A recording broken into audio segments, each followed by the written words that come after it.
Here are some tips for Desmos just to make your project a little bit easier to work with and look at.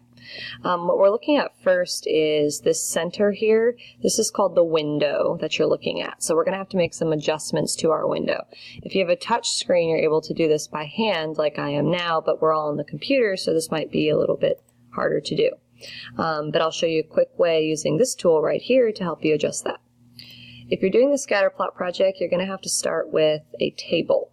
Okay, so I hit the plus sign, I hit table, it added this for me. My X values are going to be the Olympic year that's present. And in this case, we want to represent our Olympic years as 1 Olympics, 2 Olympics, 3 Olympics, 4 Olympics, so on and so forth. So for instance, the 2000, if you did a Summer Olympic game, the 2016 games in Rio would be the 12th Olympics that you're looking at, because you're going back 12 years worth of Olympics.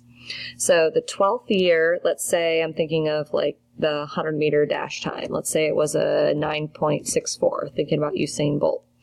The 11th Olympics, which would be 2012, again going 4 years back. Let's say it was 9.87.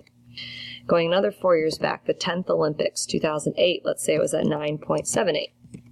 Let's say the 9th Olympics, again going back to 2004. Let's say it was 9.89, and then going back to 2000, we'll say the 8th Olympics there, that was 9.91, all right?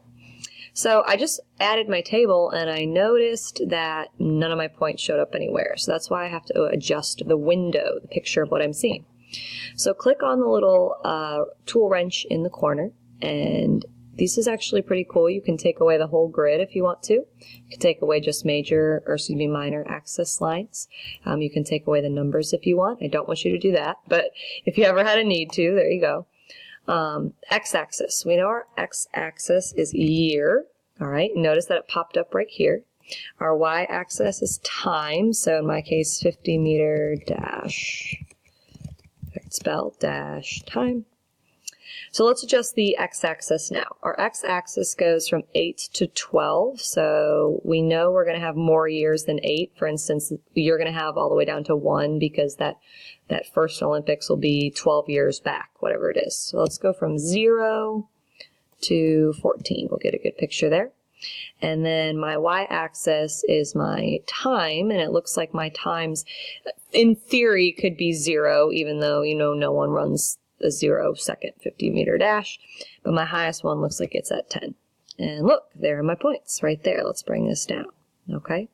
If you're not liking how this looks, you can always mess with the axes a little bit more. Let's say you wanted your X-axis to start at 2 instead, and you wanted it to go up to 13. We could do that.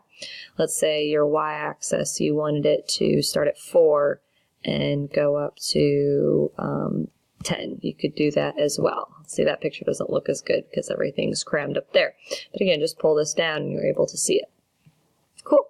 So again, when you take your picture, you're going to want to make sure you get your numbers in there that are labeled.